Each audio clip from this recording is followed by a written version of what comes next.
नमस्कार, मैं ज्योति Tripathi Shivraj Singh children academy से आपकी हिंदी अध्यापिका हिंदी की इस ऑनलाइन कक्षा में आपका फिर से स्वागत करती हूँ।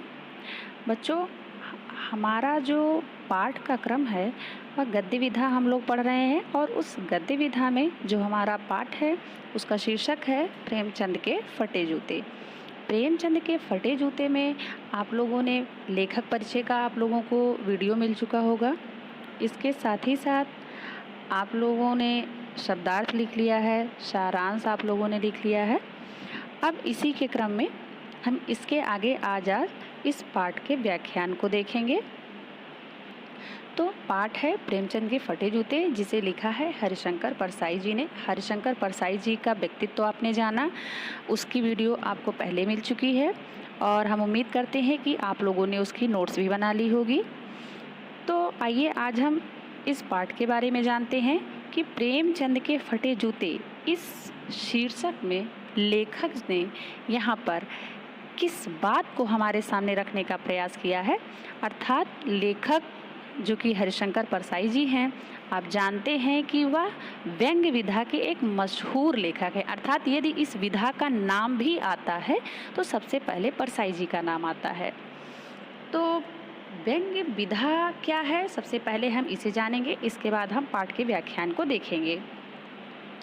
तो व्यंग्य विधा क्या है, इसके लिए मैं आपको सामान्य शब्द में बताना चाहूँगी कि व्यंग्य का मतलब यही होता है कि बोलचाल में हम इसे कहें तो किसी की हंसी उड़ाना या मजाक उड़ाना। अर्थात किसी भी बात को या किसी सामाजिक समस्या या बुराई को या किसी के दोष को यदि हम सीधे सीधे शब्दों में नहीं कह सकते हैं तो उसे हम थोड़ा सा उलट फेर करके बोलते हैं, जिसको आप लोग समझते ही हैं कि हम लोग उसे एक मजाक का रूप देते हैं।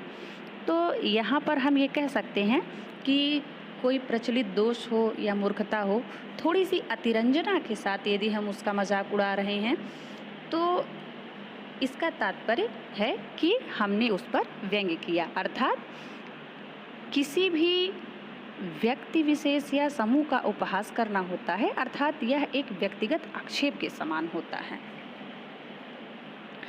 तो आइए इसके क्रम में अब हम इस पाठ के बारे में जानते हैं कि इसमें हम क्या पढ़ेंगे। तो शीर्षक आप देख रहे हैं कि प्रेमचंद के फटे जूते। इस शीर्षक में हम यहाँ पर प्रेमचंद जी के व्यक्तित्व की सादगी के साथ साथ रचनाकार की जो अंतर्भेदी सामाजिक दृष्टि है उसका विवेचन करते हुए आज की इस दिखावे की जो प्रवृत्ति है और एक अवसरवादिता है उस पर जो व्यंग्य किया गया है, आज हम उसके बारे में जानेंगे। तो यहाँ सबसे पहले ही हमारे सामने यह जो पाठ की यह पंक्तियाँ दिख रही हैं, उसमें ऊपर की जो 3 पंक्तियाँ हैं उसको हम जैसे ही पढ़ेंगे तो हमें यहाँ पर प्रेमचंद जी के एक सादे व्यक्तित्व के बारे में जानकारी मिलेगी। अर्थात यहाँ पर देखिए, आप लिखा है कि प्रेमचंद का एक चित्र मेरे सामने है।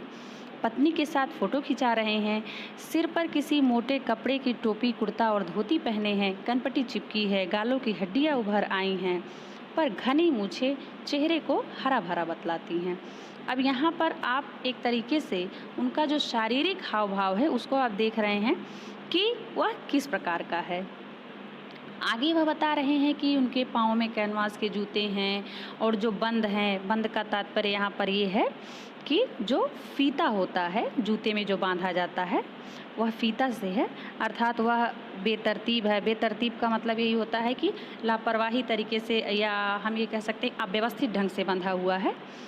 और वहाँ पर देखिए कि लोहे की पतरी निकल जा रही है, उसको बहुत बांधने पे बड़ी ही मुश्किल से जो है उसको किसी तरीके से उसमें डाला जा रहा है, फिर जैसे तैसे उसको कस लिया जाता है। इसका तात्पर्य यह है कि यहाँ पर लेखक की इस तरह के यहाँ पर जो भी व्यक्तित्व और चित्रण की बात की गई है, तात्पर्य यह है कि आपको पता ही है कि प्रेमचंद जी का व्यक्तित्व कैसा है। प्रेमचंद जी के कपड़े, प्रेमचंद के जूते मायने नहीं रखते हैं। साहित्य में प्रेमचंद जी का नाम ही अपने आप में एक महत्वपूर्ण स्थान रखता है। तो यहाँ पर इस इतने महान व्यक्तित्व के सामने भी अगर इस बात को कहना पड़ रहा है तो एक तरीके से हमारे समाज में इस प्रकार की ये समस्या बनी हुई है कि हम जो अभी ऊपर समस्याएं दिखाई गई हैं कि अगर यह वास्तव में हमारे सामने ये अगर समस्या होती भी है तो जब हम किसी के सामने उपस्थित होते हैं तो हम इन सब चीज़ों को क्या करते हैं, छिपाने का प्रयास करते हैं। अर्थात यदि हमारे पास जूता है या फटा है तो कोई ज़रूरी नहीं है कि उस दिन अगर हम किसी के सामने पड़ते हैं तो हम फटा जूता ही पहनते हैं, हम उस दिन और भी अच्छा पहन लेते हैं। तो यहाँ पर बताने का यहाँ प्रयास किया गया है कि प्रेमचंद जी जिसका एक महान व्यक्तित्व है फिर भी उसे किसी भी चीज़ की परवाह नहीं है, लेकिन हमारा ये जो समाज है वह उनके व्यक्तित्व को ना देख करके उनके जूते, उनके कपड़े या उनके हाव भाव, इन चीज़ों को विशेष अभी वो ध्यान दे रहा है। तो इस बात को कह करके वह एक तरीके से समाज की जो सोच है उस पर इन्होंने व्यंग्य किया है। आगे देखिए, दाहिने पांव का जूता ठीक है मगर बाएं जूते में बड़ा छेद हो गया है जिसमें से अंगुली बाहर निकल आई है। अब आप देखिए कि एक ऐसे व्यक्तित्व के वहाँ पर होने के बाद भी हमारी और आपकी नज़र उसके बाहरी हाव भाव पर ही जाता है, अर्थात वो कैसे कपड़े पहना है, कैसा लग रहा है। हमें इस बात से फ़र्क नहीं पड़ता है कि वास्तव में उसका व्यक्तित्व क्या है, हम बस ऊपरी आवरण पर ही ध्यान देते हैं। अगली लाइन में उन्होंने कहा, मेरी दृष्टि इस जूते पर अटक गई है, सोचता हूँ फ़ोटो खिंचवाने की अगर यह पोशाक है तो पहनने की कैसी होगी। अब यहाँ पर देखिए प्रश्नवाचक चिन्ह लगा है, अर्थात यह एक बहुत बड़ी समस्या है हमारी कि जो हम वास्तविकता को नहीं देखना चाहते हैं या हमारे सामने यदि वास्तविकता आती भी है तो हम उससे बिल्कुल अनजान हो जाते हैं। तभी यहाँ इस बात को इन्होंने कहा कि मेरी दृष्टि इस जूते पर अटक गई, सोचता हूँ फ़ोटो खिंचवाने की अगर यह पोशाक है तो पहनने की कैसी होगी। नहीं, इस आदमी की अलग अलग पोशाकें नहीं होंगी, इसमें पोशाकें बदलने का गुण नहीं है, यह जैसा है वैसा ही फ़ोटो में खिंच जाता है। अर्थात यहाँ पर इनका सादा चित्र आपके सामने रखा गया है, अर्थात इनका जो व्यक्तित्व है वह सादगी भरा है। आगे की पंक्ति में देखिए, मैं चेहरे की तरफ देखता हूँ, क्या तुम्हें मालूम है मेरे साहित्यिक पुरखे कि तुम्हारा जूता फट गया है और अंगुली बाहर दिख रही है। क्या तुम्हें इसका जरा भी एहसास नहीं है, जरा लज्जा संकोच या झेप नहीं।